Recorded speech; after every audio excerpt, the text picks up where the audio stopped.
Eu gostaria de aproveitar esse momento final só para, muito brevemente, explicar o que é o Laboratório de Educação. Não, pode quedar. Então, só para vocês entenderem o que é essa nova instituição, que tem 2 anos, qual que é a iniciativa, qual que é o esforço, atrás do que a gente está correndo, né? Qual que é a nossa aventura. Bom, somos uma instituição que é dedicada ao que a gente chama de desenvolvimento de conhecimento aplicável. Tá? Então, o que a gente faz? A gente atua na interface da teoria e da prática para fortalecer os processos educativos dentro e fora da escola, contribuindo com o debate da educação no Brasil. Essa é uma maneira de contribuir com o debate, trazendo, arejando, discutindo, aprofundando, estudando, e, ao mesmo tempo, paralelo a isso, a gente tem se esforçado para criar condições para que cada criança, cada jovem, cada pessoa continue aprendendo ao longo da vida. Para isso, a gente acha que é muito importante dar suporte para o trabalho do professor em sala de aula. Como que a gente faz isso?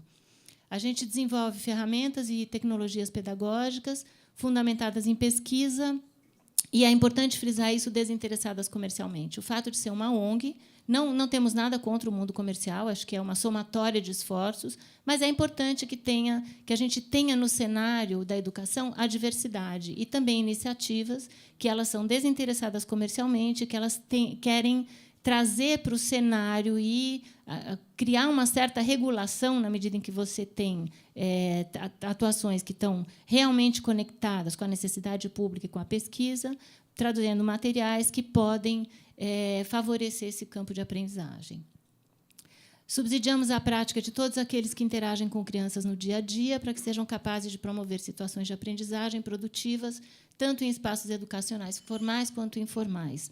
A gente tem 2 áreas de atuação no laboratório, que é a aprendizagem fora da escola e a aprendizagem dentro da escola. E a gente acha que, hoje em dia, é tão importante quanto uma área quanto a outra. Não dá para a gente pensar que só a escola vai resolver, só as famílias vão resolver, porque, como a gente acabou de ouvir hoje a tarde inteira, é bem sofisticada e complexa a tarefa de gerar um campo favorável para a aprendizagem. Nós adotamos um modelo de pesquisa e desenvolvimento a fim de aprimorar nossos projetos com base nos insumos de quem utiliza. Isso quer dizer que a gente está fazendo um esforço brutal, com muita dificuldade de financiamento, e pesquisa é uma coisa cara, mas, a médio, a gente tem dentro da nossa possibilidade e quer que isso cresça como uma engrenagem onde a gente faz pesquisa para entender o produto, para entender a apropriação, para entender o impacto, para poder corrigir, para poder voltar para o próximo. Então, ter esse mecanismo instalado institucionalmente é um esforço muito grande que a gente vem fazendo. Estamos aqui com a Pastoral da Criança, que nos deu o prazer de participar. A gente está, junto com a Pórticos, a gente vai fazer, por exemplo, um pré-teste agora de uma das nossas ferramentas para entender qual é o uso, qual é o impacto não, porque vai ser uma coisa... Qual é mesmo? É ter um feedback em relação à função, utilidade, praticidade, compreensão daquilo que a gente está querendo colocar no mundo. Tudo isso porque a nossa visão, a nossa perspectiva é sistêmica, quer dizer, a gente trabalha diretamente com os adultos envolvidos nos processos educativos dentro e fora da escola, fortalecendo o seu papel para que as melhorias sejam possíveis. A gente incorpora o know-how gerado a partir de iniciativas educacionais bem-sucedidas, de forma a maximizar o potencial de escalabilidade das nossas soluções. Aqui eu quero fazer uma observação, que assim, eu acho que isso é uma coisa que parece óbvia, mas não é. A gente vive inventando a roda de novo no campo da educação. Cada instituição nasce para começar do zero. Nós estamos aqui unindo esforços com um trabalho de longa data da Ana, que já tem já trabalhou, a gente tem uma experiência de 15 anos com o pessoal da comunidade educativa. A gente tem que unir esforços e aprender a partir do que existe, qualificar, melhorar, desenvolver, mas não começar do zero. Acho que, na educação infantil, a gente vê muito essa coisa, todo mundo começa do zero, a produzir o seu próprio material, a criar seu processo formativo, e a gente perde tempo, porque existem descobertas que já foram feitas por quem trabalha com formação há muito tempo. E, nisso, eu quero dizer a integração universidade, ONGs, escola. É um campo que tem que criar maior interação e conversa para que a gente possa andar mais rápido. Então, esse é um esforço muito grande que a gente vem tentando fazer. Buscamos qualificar a mediação pedagógica, porque acreditamos que a disponibilidade da informação na era digital é importante, mas não é suficiente para incidir na aprendizagem. Isso é uma outra coisa, um ponto relevante, que é o seguinte: nós trabalhamos com os adultos que fazem educação, sejam eles professores, pais, crecheira, são os adultos que mediam essa relação. E hoje há um movimento muito grande de criar produtos que vão direto para as crianças. Também, de novo, nada não é que isso é bom, isso nada é excludente. Mas é preciso que a gente também, ao mesmo tempo que se desenvolvem produtos que chegam direto à criança, a gente qualifique as estruturas e os sistemas para que, porque, como a Ana deixou bem claro, a aprendizagem é um processo cultural e ela depende de práticas e usos, e o exemplo é muito importante. Então, é complicado a gente furar a fila e ir direto na criança. A gente precisa criar mecanismos para que essas coisas se integrem e para que, assim, a gente possa potencializar os contextos. Bom, nossos eixos de atuação são a aprendizagem, onde a linguagem, a gente só trabalha, neste momento, com linguagem. O Laboratório de Educação tem foco em linguagem, não que a gente ache que linguagem é a única área do conhecimento que precisa. A gente pretende que, se a gente provar o conceito do laboratório, daqui a 5, 10 anos, a gente vai ter matemática, arte, ciências. Mas a gente sabe que a linguagem é o conteúdo estruturante da escolaridade, é essencial, e é o conteúdo no qual a gente tem mais background e que a gente sabe que pode fazer uma diferença mais rapidamente. Então, atualmente, o laboratório está focado em aprendizagem da linguagem, dentro da escola e fora da escola, para crianças de 0 a 10 anos. E, para isso, a gente tem diversos materiais e plataformas e pesquisas que a gente está desenvolvendo para, cada vez mais, aprimorar a nossa atuação e produzir produtos que sejam relevantes e que possam interferir, de fato, no contexto que a gente está. Cadê os outros projetos, Andréia? Sim, eu vou dar uma... A Ana citou, mostrou e usou o nosso projeto Aprender Linguagem ao longo de toda a apresentação dela. Então, muito brevemente, eu vou explicar o que é essa... Com mais atenção, eu vou explicar, porque nós estamos hoje aqui focados em 0 a 5, o que é essa plataforma. Chama Aprender Linguagem.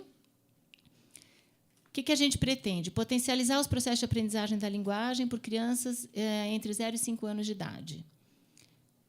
Qual que é a nossa... Ué? O que aconteceu? Qual que é a estratégia? É colocar à disposição dos adultos que convivem com crianças de 0 a 5 anos de idade o resultado de pesquisas atuais sobre o desenvolvimento da linguagem. Como vocês viram, várias daqueles slides que a Ana usou para exemplificar foram extraídos desse projeto que vem sendo desenvolvido pelo Laboratório de Educação, em parceria com a Universidade de Barcelona. É um material que nasce em espanhol e português ao mesmo tempo, e ele é destinado... André, está indo rápido demais. Bom, ele é um material destinado a famílias e educadores de creche. A ideia qual é? A gente sabe muito, e a gente tem uma pessoa que sabe muito, que está na equipe, e o grande desafio é como tornar esse conhecimento acessível de maneira que a gente possa influenciar os contextos de aprendizagem. Para isso, a gente sabe que a informação é uma dimensão fundamental, ela é necessária, e a gente se dedica, como vocês viram lá, a explicar o processo evolutivo da criança, o que ela pode em cada momento. Mas o exemplo também é necessário para poder influir.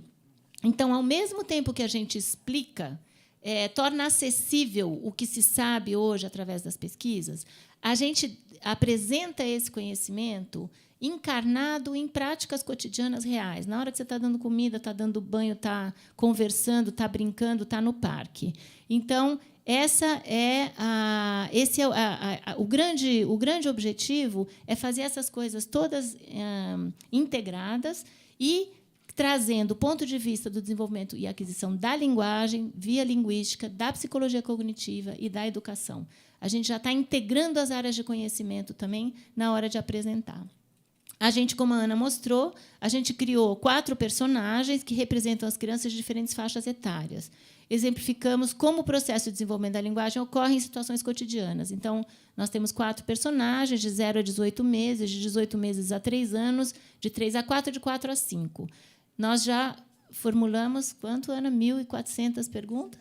1.400 perguntas já estão formuladas e respondidas sobre o processo de aquisição do conhecimento. É uma super base de dados que já está pronta, está estruturada, nasce em espanhol e em português ao mesmo tempo. Então, a gente está tornando acessível temas relativos à interação, à fonética, à fonologia, ao vocabulário e à gramática. E a gente estrutura esse material com base nas perguntas, lembranças, pensamentos em voz alta de adulto, que os adultos costumam ter, como vocês viram. Tem uma personagem que ela faz o fio condutor dessa plataforma e ela lembra, ela pergunta, ela tem dúvida, ela é quem faz a conexão entre as áreas. Esse material tem só uma coisinha, ele tem 3 níveis de abordagem do conteúdo. Um é esse que nós estamos falando, que é direto para a família e para as educadoras. Outro, que é um material que ele já é um pouco mais para quem está com grupos de criança, para uma relação institucional, onde ele organiza mais as situações de aprendizagem. E tem um terceiro nível de aprendizagem que, a partir dessa produção, a gente vai publicar, ou já produziu. Cada personagem tem um livro de mais ou menos 100 páginas, que é um dicionário de aquisição do conhecimento, da aquisição da linguagem, para cada personagem. Então, ali é acadêmico, é para universidades, é para subsidiar a formação das pessoas de educação infantil nas universidades. Então, esse é o projeto ao que a Ana fez menção, que é um dos projetos que ela está envolvida diretamente, porque isso é coordenado por ela lá. E esse é o projeto que está mais avançado, porque ele já está saindo para pré-teste agora. Já começamos uma primeira etapa do pré-teste esse ano mesmo. Está totalmente completo. Bom, daí temos outros projetos em andamento. Nós temos o Sim, Toda Criança Pode Aprender, que é uma campanha. Esse é o projeto forte que a gente tem na atuação fora da escola. É um blog, um Facebook que tem o objetivo de influir e de mobilizar a sociedade brasileira para pensar o que é aprendizagem e para chamar a atenção dos pais e das famílias de que as crianças são muito competentes, são capazes e que elas aprendem o tempo todo. Portanto, todo adulto que se relaciona com uma criança tem uma responsabilidade de estar ensinando a criança. Convido vocês a visitarem nosso blog, está muito legal, a gente está crescendo muito rapidamente, muita gente participando, e participem. O blog é esse que está aqui. Tá? Depois, a gente tem uma linha de pesquisa, onde eu quero agradecer pessoalmente a Sheila, que está aqui, que foi quem viabilizou uma das nossas pesquisas. A gente tem 2 estudos de caso feitos, que são estudos de caso onde a gente está tentando entender como é que se dá o processo de apropriação dos professores que usam materiais. E a gente foi estudar o Trilhas, que é um material que foi feito ainda no Comunidade Educativa, sob a minha coordenação, com a participação da Ana também. E esse material se transformou em Política Nacional de Educação, que está em 2.800 municípios do Brasil. A gente está aqui não fazendo avaliação de impacto, mas tentando entender qual é o processo de apropriação, como é que o professor se apropria desse material, como é que ele transforma ou não transforma a implementação da prática dele. E nós fizemos 2 estudos já. E realmente está muito interessante. Um está publicado no Caderno Sem PEC e o outro está sendo finalizado para ser publicado, provavelmente vai ser na revista da UFMG. Então, essa é a dimensão da pesquisa. Temos também nós acabamos de concluir o monitoramento do Pacto Nacional pela Alfabetização na Idade Certa, que é o PNAE. A gente monitorou a implementação do programa em 5 municípios de São Paulo. Tá? Então, a gente acompanhou de perto todo o processo, todo o encadeamento do pacto, e produzimos 4 municípios.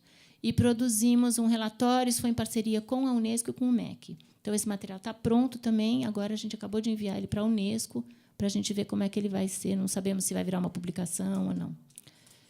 Que isso é a maneira que a gente tem também de estar conectado com com as redes públicas, com a necessidade pública, entendendo o que está acontecendo no mundo da escola, na prática de formação dos professores das redes públicas. E o último projeto que a gente tem em andamento, que está bastante avançado, mas não tanto quanto o Aprender Linguagem, Aprender a Estudar. Aprender a Estudar, também a Ana mencionou, vamos supor que a gente...